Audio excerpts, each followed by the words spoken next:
বন্ধু পৃথিবীর বুকে ভারী যদি কোনো কিছু থাকে রে, এটা হলো মা বাবার কাঁধে সন্তানের লাশ। এর চেয়ে ভারী আর কোনো কিছু নাই পৃথিবীর বুকে। ঠিক কিনা বলেন? আমারও একটা ছোট ভাই মারা গেছে, সে রবিউল আওয়াল নাম ছিল বন্ধু তার। আমার মনে আছে রে, আমার ভাইটা যখন ইন্তেকাল করেছিল, আমার মা পুরো পাগল হয়ে গেছিল। আমার মা বলতো যে পৃথিবীর কোথায় গেলে আমার কলিজায় শান্তি মিলবে রে, আমি কোথাও গেলে আমি শান্তি খুঁজে পাই না। কোথায় গেলে শান্তি পাবো? এই শান্তি একমাত্র আল্লাহ ছাড়া কেউ দিতে পারবে না। আমি মা বাবার মন বোঝানোর জন্য বলেছি রে বন্ধু, মা যখন অসুস্থ হবে তুমি সেবার জন্য আগাই আসো। মায়ের পরনে বস্ত্র নাই, সুন্দর দেখে কিনে দাও। মা যেটা খেতে পছন্দ করে তুমি মনে মনে নিয়ত করো, মালিক আমার মা তো এই জিনিসটা খেতে মনে চায়, মা পছন্দ করে, আমার তৌফিক নাই, যেই তৌফিক আছে এটার স্বল্প পরিমাণ দিয়ে তুমি নিয়ে আসো। মাকে আল্লাহর কাছে দোয়া করে দিবে, দেখবে তোমার পৃথিবীর দরজা সবগুলো ওপেন হয়ে যাবে। তার একমাত্র প্রমাণ হলাম আমি গাজী সুলাইমান। জানে না, উনি বলেছে আজরাইল, আমি যদি ব্যক্তিগতভাবে, আজরাইল রে আমি বুড়ো হয়ে গেছি রে, আজরাইল তুমি কি আমায় নিতে পারলা না? আমার চোখের সামনে থেকে আমার এই মেয়েটাকে কেমন করে তুমি কেড়ে নিয়ে গেলা? জোরে জোরে বলেন না আল্লাহু আকবার, একবার বলেন না সুবহানাল্লাহ। মা নাকি চিৎকার করে বারবার বলছে, আজরাইল তুমি আমায় কেন নিলা না? আমাকে কি তুমি দেখতে পাইলা না রে আজরাইল? আমি কেমন করে সইব? আমার চোখের সামনে আমার সন্তানের লাশ। বন্ধু পৃথিবীর বুকে ভারী যদি কোনো কিছু থাকে রে, এটা হলো মা বাবার কাঁধে সন্তানের লাশ। এর চেয়ে ভারী আর কোনো কিছু নাই পৃথিবীর বুকে। ঠিক কিনা বলেন? আমারও একটা ছোট ভাই মারা গেছে, সে রবিউল আওয়াল নাম ছিল বন্ধু তার।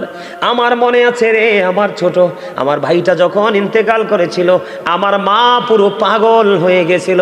আমার মা বলতো যে পৃথিবীর কোথায় গেলে আমার কলিজায় শান্তি মিলবে রে, আমি কোথাও গেলে আমি শান্তি খুঁজে পাই না। কোথায় গেলে শান্তি পাবো? এই শান্তি একমাত্র আল্লাহ ছাড়া কেউ দিতে পারবে না।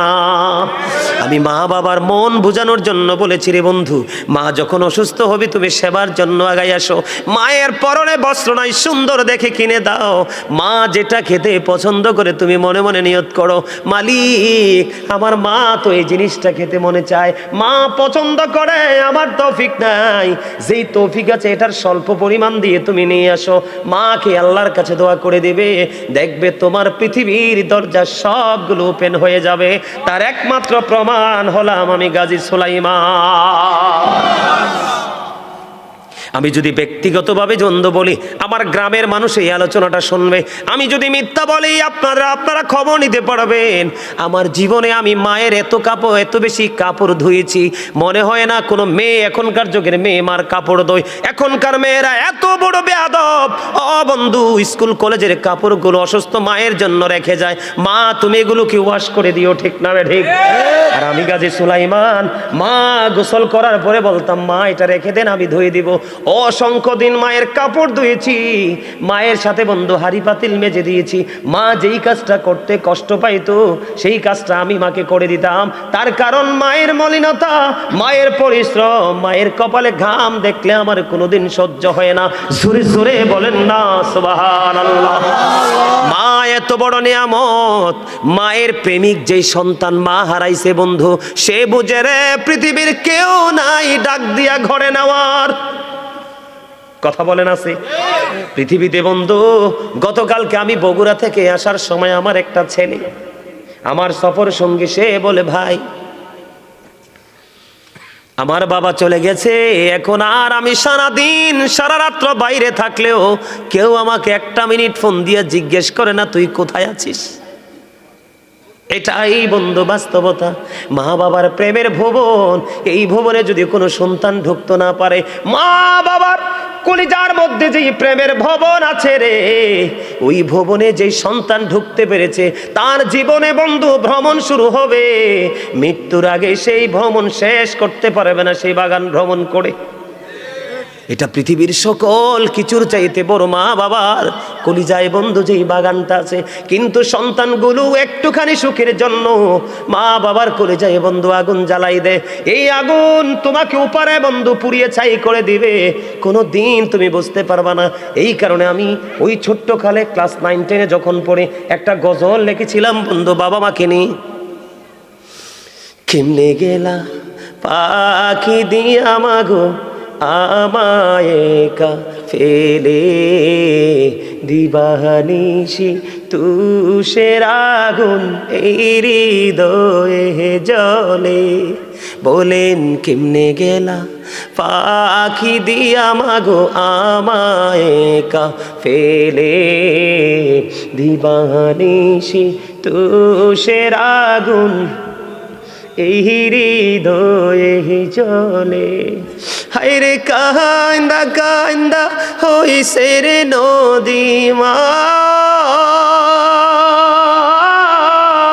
হায়রে কান্দা কান্দা হইছে রে নদী আমার নয়ন জলে। দিবানিশি তুষের আগুন হৃদয়ে জ্বলে। আদর করে নেইনি গো কেউ আমায় কুলে তুলে, কিছুদিন দর করিয়া যায় যে আবার ভুলে। ঠিক না বেঠি? সন্তানের জন্য চিরস্থায়ী কোল হলো বাবা মার কোল, এর বাইরে আর কোনো কোল নাই যে টেকসই আছে। কথা বলেন না কেন? আদর করে নেইনি গো কেউ আমায় কুলে তুলে, কিছুদিন দর করিয়া যায় যে আবার ভুলে। আমায় নাম দড়িয়া ডাকি দিয়া আর মা,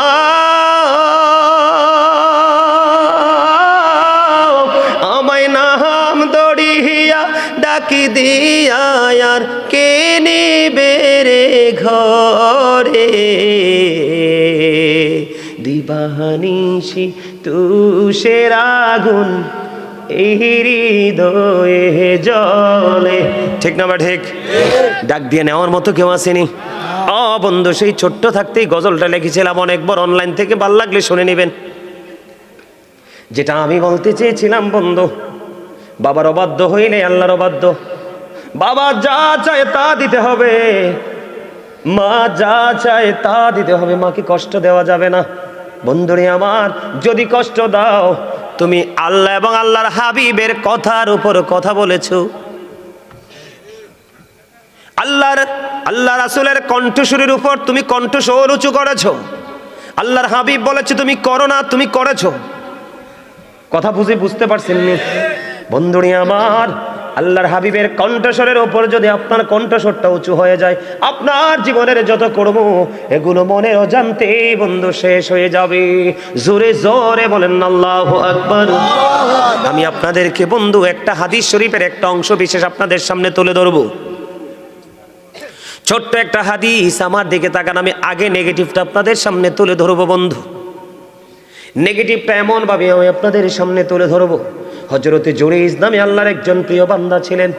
ওই জুরাইজ মানুষকে নিয়ে একত্রিত হয়ে আমল করতে তিনি পছন্দ করতেন না। লোকালয় থেকে অনেক দূরে উনি একটা হুজরা বানিয়েছিলেন। হুজরাটা বানিয়েছিলেন তিনি মাটি দিয়ে। গভীরভাবে খেয়াল করবেন বন্ধু, অত্যন্ত গুরুত্বপূর্ণ শিক্ষা। আপনার জীবনে নামাজের সওয়াব আছে, দানের সওয়াব আছে।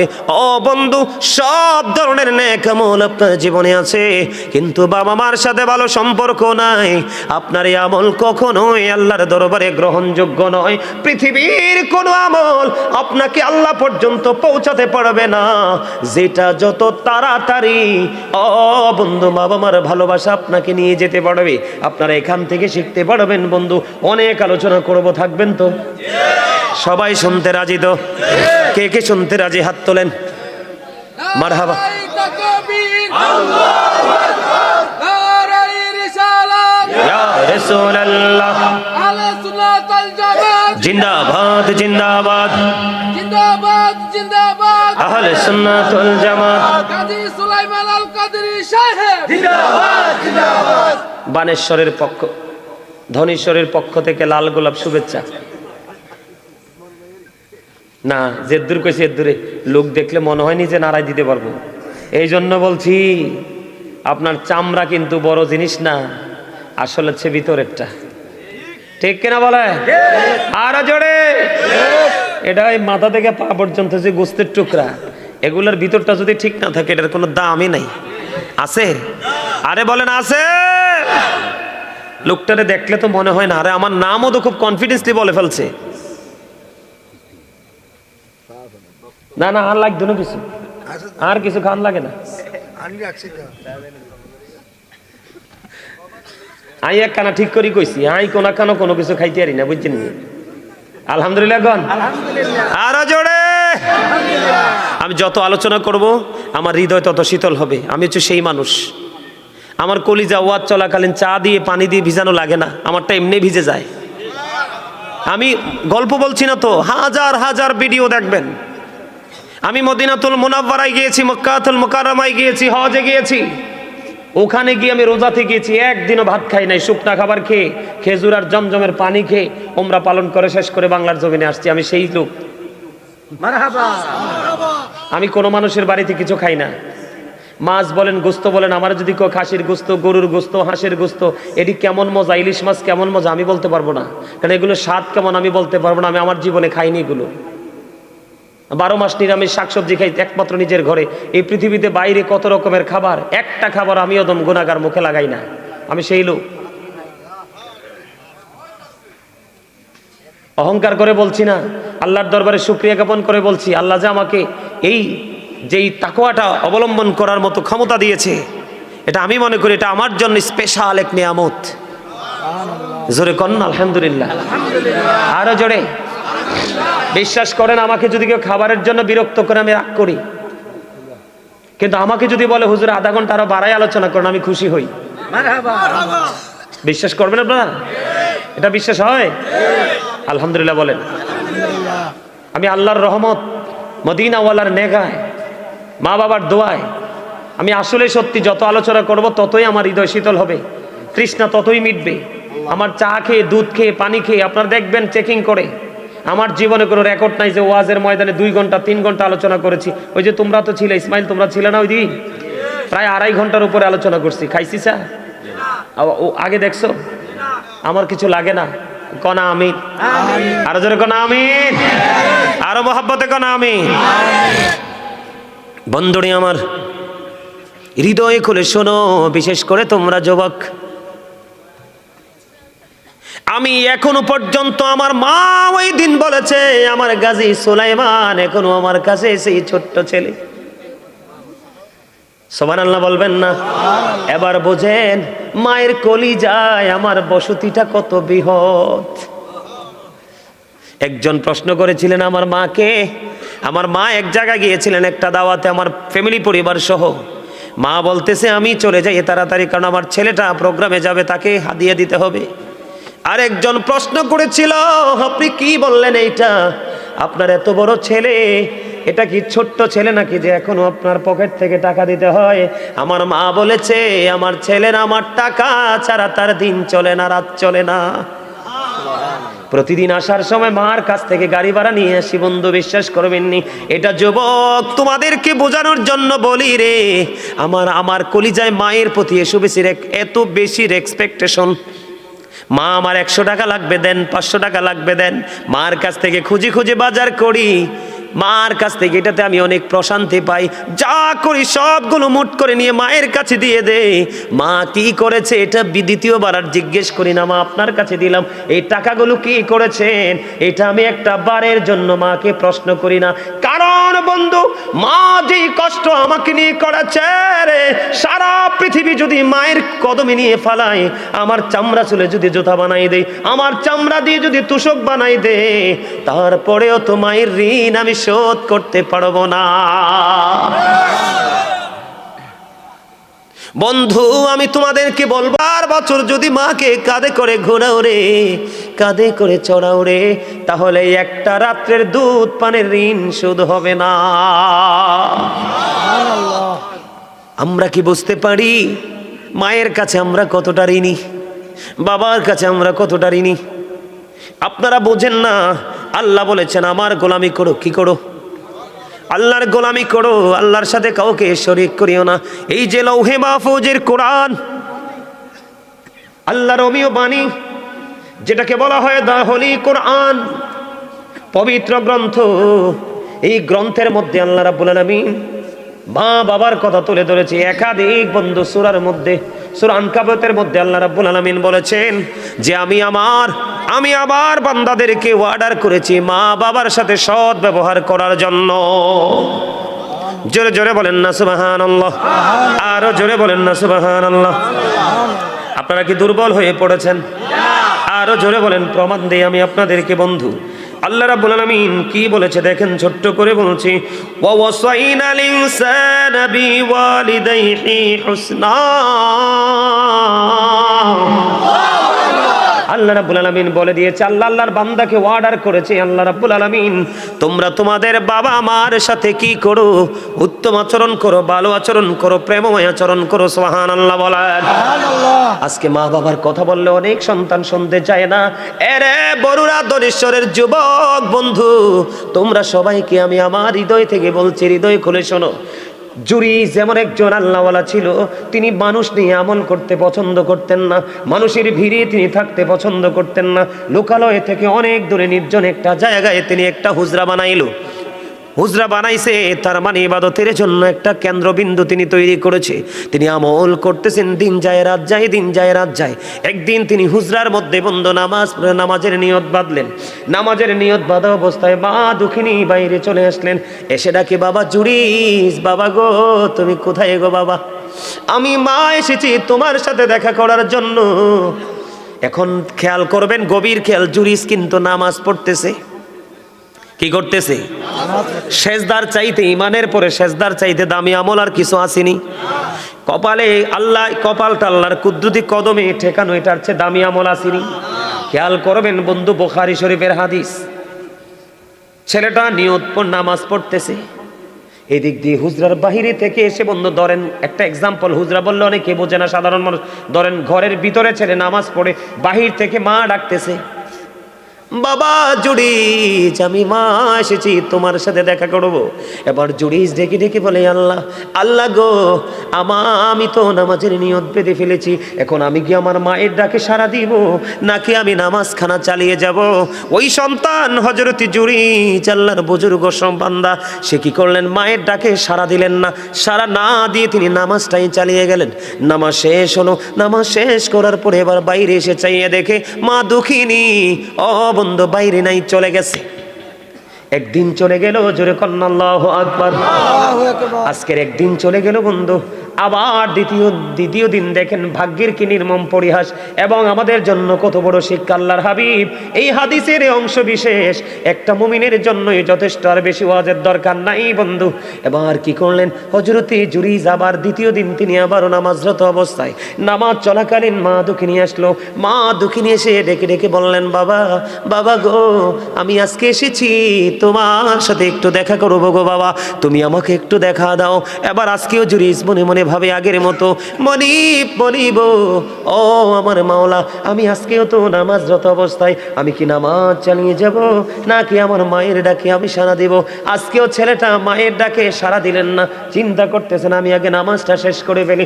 নামাজ যখন শেষ হয়ে গেল বন্ধু, দ্বিতীয় দিন বাইরে এসে চাইয়া দেখে আজকে তো মা নাই। মা আজকেও চলে গেছে। 2 দিন পার হয়ে গেল বন্ধু, তৃতীয় দিন আবার আসলো। তৃতীয় দিন আবার আসার পরে চাইয়া দেখে হযরত জুরিজ আজকেও বন্ধু নামাজরত অবস্থায়। মা বারবার ডাকে, বাবা বাবা গো, এক এক করে 2 দিন তোমার কাছে আসলাম গো বাবা, দেখা হলো না, আজকে এসেছি বাবা, আমি তোমার সাথে দেখা করবো। আজকেও হযরত জুরিজ তিনি বলতেছে, আমি আজকেও তো নামাজরত অবস্থায়, আমি কি নামাজ চালিয়ে যাব গো, নাকি আমি আমার মায়ের ডাকে সাড়া দিব? ওই 2 দিনের মতো আজকেও তিনি চিন্তা করলেন, আমি আজকেও সারা দিব না, নামাজটা শেষ করেই মায়ের ডাকে সারা দিব বন্ধু। হাদিস শরীফ প্রমাণ করেছে, এক এক করে 3 দিন পার হয়ে গেল, ছেলেটা নামাজরত অবস্থায় মায়ের ডাকে সারা দিল না, মায়ের সাথে দেখা করলো না। তৃতীয় দিন নামাজ শেষ করার পরে বাইরে এসে চাইয়া দেখে আজকেও মা নাই। মা এক এক করে 3 দিন আসলো, ছেলেটা দেখা দিল না। যাওয়ার সময় মা আল্লাহর কাছে দরখাস্ত দিয়ে গেল, মানিব, আমি এক এক করে 3 দিন ছেলেটার সাথে দেখা করতে আসলাম, ছেলেটা আমায় দেখা দিল না।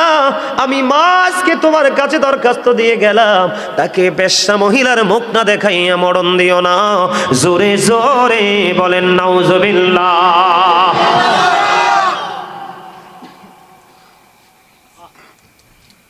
এবার আশ্চর্য ধরনের ঘটনা বন্ধু। মা কি করলো, দোয়া তো বড় দোয়া করে চলে গেল। পাশেই বসবাস করতো এক বেশ্যা মহিলা, মহিলার পেটের মধ্যে বাচ্চা। ধীরে ধীরে ওই বেশ্যা মহিলার গর্ভ থেকে সন্তান প্রসব করলো। করার পরে মানুষ তাকে প্রশ্ন করলো, তুমি এই সন্তান তুমি কোত্থেকে নিয়ে এসেছো? বন্ধু আফসোস লাগে রে, এই পৃথিবীর সন্তান, ও বন্ধু এই পৃথিবীর সন্তানগুলোর কি অবস্থা হবে রে। বেশ্যা মহিলার যখন সন্তান পৃথিবীতে আসলো, মানুষ তাকে প্রশ্ন করতে লাগলো, তুমি সন্তান তুমি কোত্থেকে নিয়ে এসেছ? এবার এই বেশ্যা মহিলা একটা ডাক দিয়ে বলল, এই সন্তান আমি এনেছি ওই জুরিস থেকে। জোরে জোরে বলেন না নাউজুবিল্লাহ। একবার বলেন আল্লাহু আকবার। আল্লাহর দোয়া মায়ের দোয়া আল্লাহ কবুল করছেনি। এবার দেখেন ছেলেটার পাওয়ার বোঝানোর জন্য, এত পাওয়ারফুল সন্তান হওয়ার পরেও মায়ের অভিশাপ দিতে লাগতে দেরি হয় নাই। অথচ এই সরল মনা জুরিস, আল্লাহওয়ালা জুরিস, ও বন্ধু তাকে একজন সুফি বা সাধক আমি বলতে পারি, ওই জুরিস এই সম্পর্কে কিছুই জানে না। সরল মনা জুরিস যখন শুনতে পাইল এই বাচ্চাটা বেশ্যা মহিলার গর্ভে জুরিস থেকে এসেছে, বন্ধু তৎকালীন সময়ে মানুষগুলো পাগল পারা হয়ে গেল, পাগল দেওয়ানা হয়ে গেল বন্ধু। এবার জুরিজের কাছে চলে আসলো, জুরিজের হুজরাটা ভেঙে ফেললো, জুরিজকে প্রহার করা শুরু করলো, তাকে হুজরা ভেঙে টেনে হেসড়ে তার হুজরা থেকে বের করা হলো। আর সরল মনা জুরিজ ডেকে ডেকে বলে, বন্ধু তোমরা আমাকে বলো না আমি কি অপরাধ করেছি? কয় তোমার অপরাধ হলো ওই বেশ্যা মহিলার সাথে তুমি অবৈধ মেলামেশা করে বেশ্যা মহিলাকে তুমি গর্ভে সন্তান দিয়েছ। এবার আল্লাহওয়ালা জুরিস, এবার দেখেন আমি সন্তান, তোমরা ভাই বাবা আমি তোমাদেরকে বোঝাচ্ছি, সন্তানটার এত বড় বুজুর্গ ছিল, এত পাওয়ারফুল ছিল সন্তানটা, এত বড় বুজুর্গ ছিল। এবার সরল মনা জুরিস বন্ধু নামাজ পড়লেন, নামাজ পড়ার পরে এবার তিনি ডাক দিয়ে বললেন, এ বাচ্চাটাকে আমার কাছে নিয়ে আসো। অসংখ্য মানুষ ওই জুরিজের এই সিমটম দেখার জন্য চলে আসলো, জুরিজ যে অপকর্ম করেছে সেটার অবনতি দেখার জন্য আসলো। মানুষগুলো বন্ধু পলকিন দৃষ্টি দিয়ে তাকিয়ে আছে। এবার জুরিজ বন্ধু নামাজটা শেষ করলো, নামাজ শেষ করার পরে বললো, বাচ্চাটাকে আমার কাছে নিয়ে আসো। বাচ্চাটাকে যখন তার কাছে নিয়ে আসা হলো, এবার জুরিজের বরকতময় হাত ওই বাচ্চাটার পেটটার উপর রেখে বাচ্চাটাকে একটা ডাক দিয়ে বললো, বাবু বাবু বলো না তোমার বাবাকে। এবার বন্ধু ছোট্ট মাসুম বাচ্চা, নবজাত শিশু, এবার ওই শিশুর অটোমেটিক্যালি জবান খুলে গেল। ও বন্ধু যেমনি জবান খুলে গিয়েছিল ঈসা রুহুল্লাহর, সুবহানাল্লাহ বলেন না, তেমনি ভাবে ওই অবলা ছোট্ট শিশুটার জবান খুলে গেল। এবার ওই ছোট্ট শিশু জুরিদের হাত পেটটার উপর রাখতে দেরি ছোট্ট শিশু ডাক দিয়ে বলল, ওই রাখাল আমার বাবা। জোরে জোরে বলেন না সুবহানাল্লাহ। একবার পড়েন আল্লাহু আকবার। এখান থেকে কিছু বুঝতে পারছেন নি আপনারা? জুরিজের পাওয়ার আসেনি, মর্যাদা আসেনি। যার মর্যাদাকে বৃদ্ধি করার জন্য ছোট্ট বাচ্চার জবান দ্বারা প্রমাণ করে দেয় আমার আল্লাহ কতটা আল্লাহর প্রিয় বান্দা। কিন্তু মা যে দোয়া তোর করে দিল, 3 দিন করে দেখা করতে আসলাম, দেখা দিলা না। বেশ্যা মহিলার সাথে তোমাকে কি করতে হবে? যুক্ত হতে হবে। হইছে কি হইছে না? আরো জোরে বলেন। পরে তৎকালীন সময় মানুষগুলো জুরিদের হাত চুমু খেতে লাগলো, জুরিদের অঙ্গ প্রত্যঙ্গ চুমু খেতে লাগলো। আবার বলল, রে জুরিস, আমরা অন্যায় করেছি, তোমার এই হুজরাটাকে আমরা স্বর্ণ দিয়ে আবার বাধাই করে দিব। জুরিস বলল, না না, আমার স্বর্ণের কোনো লালসা নাই রে, আমাকে তোমরা মাটি দিয়ে হুজরাটা বানায়া দাও। কত বড় তাকওয়া, কত বড় আল্লাহওয়ালা হযরত জুরিস। তারপরেও মাকে কিন্তু সে গালি দেয় নাই, বকা দেয় নাই, শুধু দেখা করতে আসছে, সন্তানকে দেখা দিল না। আল্লাহ রাব্বুল আলামিনের কাছে দরখাস্ত দিল, কবুল হয়ে গেল। এই যুগের ছেলেদের কিন্তু অত বড় বুজুর্গি নাই, এত বড় তাকওয়া নাই। তারা কোথায় আছে, কোথায় থাকবে, কোথায় যাবে সেটার খবরও নাই। তাহলে আপনারা বলেন, এই সন্তানের প্রতি যদি বাবা মা বিরক্ত হয়, তাদের কোনো উপায় থাকবে না। এমনি পাবে বন্ধু, মায়ের অভিশাপে যেমনি, আমার দিকে তাকান, মায়ের অভিশাপে যেমনি সন্তানটাকে হয়ে গেল, বিপদ থেকে বন্ধু বিপদে পড়ে গেল, ঠিক তেমনি ভাবে আমি আপনাদেরকে বলি আরেকটা হাদিস শরীফ বন্ধু, এটাও বুখারী মুসলিম শরীফের মধ্যে এসেছে। বলবো নাকি শেষ করে দিব? হ্যাঁ, আরো শুনবেন? চলবে? অত্যন্ত মজার একটা ওয়াজ বন্ধু, অত্যন্ত মজার একটা হাদিস। এখান থেকে সত্যিকারের মুমিন যারা রে, ও বন্ধু, আপনাদেরকে আমি এর মাঝখান দিয়ে আরেকটা মেসেজ দিয়ে দিই। আপনারা হয়তো অনেকে এমন থাকতে পারেন, একটা সময় গরিব ছিলেন, এখন আপনার দৌলত হয়েছে, সম্পদ হয়েছে, কিন্তু মা দুঃখিনী তো পৃথিবীতে নাই, বাবা তো পৃথিবীতে নাই। এখন আপনি মনে মনে চিন্তা করেন, হুজুর, আমার বাবা মা পৃথিবীতে যখন ছিল গো, আমার তো দৌলত ছিল না, এখন মা বাবা তো পৃথিবী থেকে চলে গেল, আমাকে আল্লাহ দৌলত দিয়েছে, আমি তো বাবা মাকে ভালোবাসতে পারি না, আমি আমার মা বাবাকে ভালোবাসতে চাই। সবার পরে আমি কোনভাবে ভালোবাসবেন মৃত বাবা মাকে, আমি সেই টেকনিকটাও শিখাই দিয়ে যাব। তবে বন্ধু, এই সুস্থ সন্তান যেমনি করে মায়ের অভিশাপে বরদোয়ায় পড়েছে, ঠিক তেমনি ভাবে বিপদগ্রস্ত সন্তান কিভাবে মায়ের দোয়ায় বিপদ থেকে বেঁচে গেছে। বুখারী এবং মুসলিম শরীফ থেকে একটা হাদিস শরীফ, বনি ইসরাইলের 3 জন লোক, আমার দিকে তাকান, আমি রাবির নামটা বললাম না, বনি ইসরাইলের 3 জন লোক বন্ধু, তারা ভ্রমণে বের হলো, সফরে বের হলো। সফর করতে করতে করতে করতে করতে করতে করতে করতে বন্ধু সন্ধ্যা ডানা মেলে দিল, সূর্য তার আপন গন্তব্যে লুকিয়ে গেল, সন্ধ্যা ডানা মেলে দিল, দিবালোক বন্ধু চলে গেল। এবার তারা কি করলেন, ওই পাহাড়ের গুহার মধ্যে অবস্থান করলেন। যেই দরজাটা দিয়ে তারা গুহার মধ্যে প্রবেশ করেছে, গুহার মধ্যে ঢুকেছে 3 জন। কয়জন? গুহার মধ্যে বন্ধু ঢুকেছে 3 জন লোক। 3 জন লোক ঢোকার পরে এবার কি করলো, অটোমেটিক্যালি হঠাৎ করে পাহাড় থেকে বিশাল একটা পাহাড় ধসে পড়লো। ভাগ্যক্রমে ওই পাহাড় বন্ধু, এই পাথরটা তাদের দরজা বরাবর পড়েছে। হাদিস শরীফের মধ্যে এসেছে, পৃথিবীর কেউ নাই, পৃথিবীর কারো কোনো ক্ষমতা নাই, আল্লাহ ছাড়াই পাথরটা সরাইবার দরজা থেকে। কত বড় বিপদ চিন্তা করছেন নি? কয়জন লোক? 3 জন লোক, বনি ইসরাইলের 3 জন লোক, তারা এটার মধ্যে পড়ে বিপদে পড়ে গেল। 3 জন এটার মধ্যে বন্ধু আফসোস করতেছে, কি করব এখন, এত বড় পাথর দরজার মুখটা ফিলাপ করে দিছে, আমরা এখান থেকে কেমন করে বের হব? চিন্তা করতে করতে করতে করতে 3 জন মিলে একটা পরামর্শ করলেন। যেমন আজকে আপনাদের এই প্রোগ্রামটা একটা কিন্তু এদের মতো একটা এক্সাম্পল হতে পারে, যদি মন দিয়ে, হৃদয় দিয়ে, ভালোবাসা দিয়ে শুনতে পারেন। 3 জন পরামর্শ করলো, বন্ধু, আমরা 3 জন তো বিপদে পড়ে গেছি, এখন বিপদ থেকে তোমাদেরকে বাঁচতে হবে, কি করণীয়? 3 জন মিলে পরামর্শ করে একটা সমাধান বের করলেন। সমাধানটা হলো, তারা 3 জন মিলে চিন্তা করলেন, আমাদের জীবনে তো অনেক ভালো কাজ করেছি, আমাদের জীবনে তো অনেক নেক কর্ম করেছে, প্রত্যেকের জীবনে স্পেসিফিক কোনো ভালো কাজের উসিলা দিয়ে আল্লাহর কাছে দরখাস্ত দাও, দেখি রে আল্লাহ আমাদেরকে বড় বিপদ থেকে বাঁচাই কিনা। সুবহানাল্লাহ বলেন না, আরো জোরে বলেন না, সুবহানাল্লাহ। সুবহানাল্লাহ আলহামদুলিল্লাহ লা ইলাহা ইল্লাল্লাহ, সুবহানাল্লাহ আলহামদুলিল্লাহ লা ইলাহা ইল্লাল্লাহ, লা ইলাহা ইল্লাল্লাহ, নবী আমার নূরে পানির ফুতুল জগৎ করলেন ও জালা নবী আমার নূরের ফুতুল জগৎ করলেন ও জালা রোজ হাসরে করবেন তিনি উম্মতের ফয়সালা সুবহানাল্লাহ আলহামদুলিল্লাহ মহব্বতে সুবহানাল্লাহ আলহামদুলিল্লাহ লা ইলাহা ইল্লাল্লাহ লা ইলাহা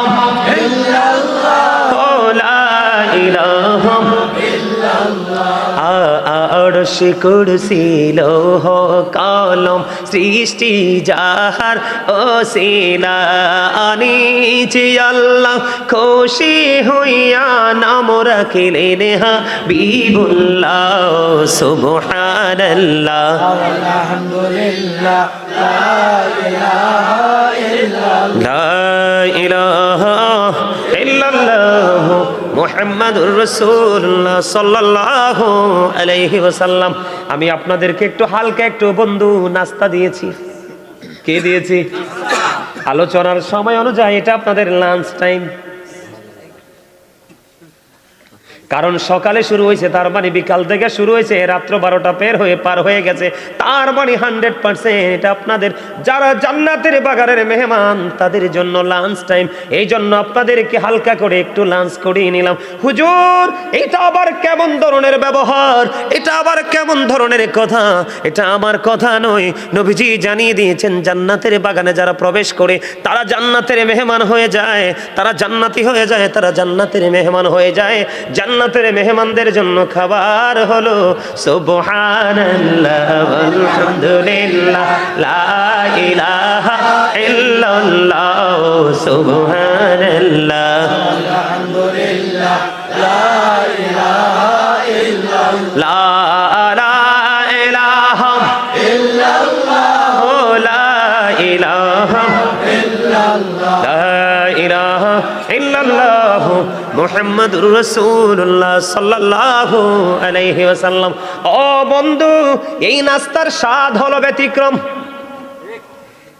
পৃথিবীর বুকে দুপুরবেলা যে লাঞ্চ আমরা করি প্রতিদিন, ওই লাঞ্চ থেকে আসে দেহের প্রশান্তি। আর মাহফিলে আপনাদেরকে যে লাঞ্চ আমি করিয়েছি, ওই লাঞ্চ থেকে আসে আপনার রুহের প্রশান্তি। দুই ধরনের খাবার লাগে মুমিনের প্রতিদিন। একটা হলো পৃথিবী থেকে খুঁজে বের করা হয়, পৃথিবী থেকে খাওয়া হয়, এটা হলো মুমিনের দেহের খোরাক। আর এই সমস্ত বাগান থেকে যেটা সংগ্রহ করা হয়, এটা হলো মুমিনের জন্য রুহের খোরাক। বন্ধুরি আমার বলতেছিলাম, মনে আসেনি আপনাদের? 3 জন লোক পরামর্শ তাদের ফাইনাল হয়ে গেল। এর মধ্যে বন্ধু একজন সিদ্ধান্ত করলো, আমার জীবনে এমন একটা কর্ম আমি করেছিলাম যেটা একমাত্র আল্লাহ রাব্বুল আলামিনকে পাওয়ার আশায়। কর্মটা হলো কি একটুখানি বলে দেই, না হয় বুঝবেন না। প্রথম যিনি তার উসিলাটা আল্লাহর দরবারে তুলে ধরেছে, আল্লাহ কিন্তু বলেছে ইয়া আইয়ুহাল্লাযীনা আমানুত্তাকুল্লাহা ওয়াবতাগু ইলাইহিল উসিলা। আল্লাহ বলেছেন ইমানদারগণ তোমরা আমাকে ভয় করো, আর ভয় করার পরে তোমরা উসিলা তালাশ করো। হুজুর উসিলাটা কি? ওয়াকুনু মা'আস সাদিকিন, ট্রুথফুল ম্যান, সত্যবাদী লোক, তার মানে হক্কানি আলেম এবং হক্কানি আল্লাহর ওলিরা। তোমরা তাদের সাথে যখন যুক্ত হয়ে যাবে রে, তখনই তোমাদের ধাপ একটার পর একটা সামনের দিকে অগ্রসর হতে থাকবে। প্রথম যিনি আল্লাহর দরবারে উসিলাটা তার করেন, আল্লাহ রাব্বুল আলামিনকে একটা ডাক দিয়ে বললেন তিনি মনিব, ওই দিন যে আমি কাজটা করেছিলাম এটা শুধু তোমার সন্তুষ্টির জন্য করেছিলাম। কাজটা কি বন্ধু? ওই লোকটা হলো একজন কাঠুরিয়া। প্রতিদিন সকালবেলা তিনি যাইতেন কাঠ কাটার জন্য বাগানে। বাগান থেকে কাঠ কাটা শেষ করে এসে বন্ধু তিনি কি করতেন, ওনার বাড়িতে একটা দুধের প্রাণী ছিল, দুধ দহন করত। তিনি কি করতেন, কাঠ কেটে সে কাঠগুলো রেখে দিয়ে আগে তিনি দুধ দহন করতেন। দুধ দহন করে করে কাউকে আগে খাওয়াইতেন না। ওনার বিবি ছিল, সন্তান ছিল, বিবিকেও দিতেন না, সন্তানকেও দিতেন না। বিবি বিবি রে, ও আমার সন্তান, তোমাদের আদরও আমার কাছে কম না, কিন্তু তোমাদের আদরের চাইতে সবচেয়ে বড় আদর হলো আমার মা বাবা। সন্তান বাবা মার জীবন থেকে যদি একটা চলে যায়, আল্লাহ চাইলে 70 বছর, 50 বছর, 60 বছরও আর একটা আসে। কিন্তু মা বাবা এমন অমূল্য সম্পদ রে, এটা জীবন থেকে একবার হারাই গেলে আর আসে না বন্ধু, আর ফিরে দেখা যায় না রে। কত মুরব্বীর চেহারা দেখা যায়, কিন্তু বাবাকে কারো মাঝে খুঁজে পাওয়া যায় না। আত্মীয় স্বজন কত বৃদ্ধা আমরা দেখতে পাই রে, মায়ের প্রতিচ্ছবি কত জনের মাঝে আমরা খুঁজে পাই, কিন্তু মা তো নাই, চিরদিনের জন্য চলে গেছে অচিন দেশে। বন্ধু, ওই ছেলে কাঠুরিয়াটা ডাক দিয়ে বললেন, বন্ধু এমনি করে করে প্রতিদিন তিনি দুধ পান করায় মাকে আগে আইসা। বন্ধু একদিন তিনি দেরি করে আসলেন, আজকে আইসা দেখে বাবা মা ঘুমাই গেছে। বাবা মা যখন ঘুমিয়ে গেল, ইনি কিন্তু ধারাবাহিকভাবে তিনি একটা পাতিল হাতুনি তিনি দুধ দহন করেছে। হাদিস শরীফের মধ্যে সে যে দুধটা দহন করার পরে এবার ওনার সন্তান ডাক দিয়ে বলল, বাবা বাবা গো, আমাকে একটুখানি দুধ দাও না, আমি দুধ পান করব। ওই কাঠুরিয়া ডাক দিয়ে বলল, না না, আমার মা ঘুমিয়ে গেছে তো কি হয়েছে রে, আমি যতক্ষণ না পর্যন্ত আমাকে দুধ খাওয়াইতে না পারবো ততক্ষণ আমি কাউকে দুধ দিব না, এবং আমি আমার মায়ের রুমের দরজাটাও আমি ছাড়বো না। বন্ধু, কেমন সন্তান ওই কাঠুরিয়া! কাঠুরিয়া কি করলো, মা যে জায়গার মধ্যে ঘুমাইছে, ও বন্ধু দুধের পাত্রটা হাতে নিয়ে দাঁড়াইয়া রইল। দাঁড়াইয়া থাকতে থাকতে ফজরের আজান হয়ে গেল। মা দুঃখিনী বন্ধু উজু বানাইলো, উজু বানাইয়া যখন ফ্রেশ শেষ হয়ে গেল, ওই কাঠুরিয়া আগে তার মাকে দুধ পান করাইলো। এই যে দুধ পান করিলেন, সন্তানকে দিলেন না, বিবিকে দিলেন না। সন্তান অনেক বেশি ডাকাডাকির করার পরে বাবার মনটা গলাইতে পারলো না। ওই দিন ওই কাজটা শুধু করেছি আমি একটা মাত্র কারণে, ওই যে আল্লাহ বলেছেন অবিল ওয়ালিদাইন ইহসানা, মা বাবার সাথে মিষ্টি মধুর সৎ আচরণ করো। আমি আল্লাহ সেদিন এই ব্যবহার করেছিলাম তুমি মালিকের খুশি করার জন্য।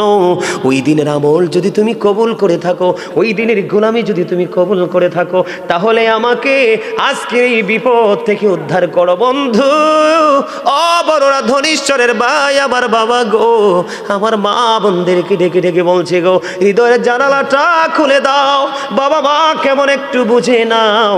এবার কি করলেন বন্ধু, আল্লাহর কুদরতে সন্তান যখন দোয়া করলেন, দোয়া শেষ হইতে দেরি রে, চাইয়া দেখে পাথরটা আল্লাহর কুদরতে একটুখানি সরে গেছে। কিন্তু হাদিস শরীফের মধ্যে এসেছে, কিন্তু সরে গেলে লাভ হবে না, কিন্তু ব্যর্থ হওয়া যাবে না।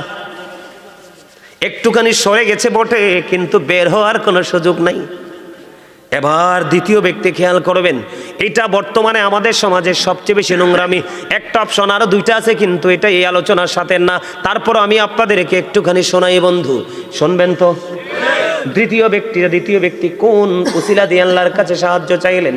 দ্বিতীয় ব্যক্তির আচরণ ছিল কেমন জানেননি? উনি ওনার একজন চাচাতো বোনকে তিনি খুব ভালোবাসতেন এবং ফিজিক্যাল মিলামেশার জন্য চেষ্টাও তিনি করেছেন, কিন্তু কোনোভাবেই তিনি মেয়েটাকে রাজি করতে পারে না। একটা সময় পৃথিবীর বুকে বন্ধু দুর্ভিক্ষ শুরু হয়ে গেল। দুর্ভিক্ষ যখন শুরু হয়ে গেল, দুর্ভিক্ষ শুরু হয়ে যাওয়ার পরে এবার তিনি ওই মেয়েটাকে 200 দিরহাম দিলেন। কয় দিরহাম? 200 দিরহাম দিলেন। ওই মেয়েটাকে 200 দিরহাম দিলেন এবং তার যে মনের আশা আকাঙ্ক্ষা পূরণ করার জন্য একেবারে মেয়েটার কাছাকাছি চলে গেল। খেয়াল করবেন যুবক, তোমরা আজকে এখান থেকে শিক্ষা নাও। যুবকটা মেয়েটার একবারই কাছাকাছি চলে গেল। দেখবেন ইমানদারের ইমানি জজবা কত শক্ত। আল্লাহর হাবিব বলেছে, হাদিস শরীফের মধ্যে এসেছে, যেখানে বেগান একজন পুরুষ এবং বেগান একজন নারী থাকে, এখানে তৃতীয় পার্সন থাকে শয়তান, ওখানেই জিনা ব্যভিচারের সম্ভাবনা বেশি থাকে। কিন্তু বন্ধু দুজনকে পরিচয় আছে, একজন আরেকজনকে কাছে পেতে চায়। কিন্তু বন্ধু সবচেয়ে বড় মজার খবর হলো গো, আপনি একটু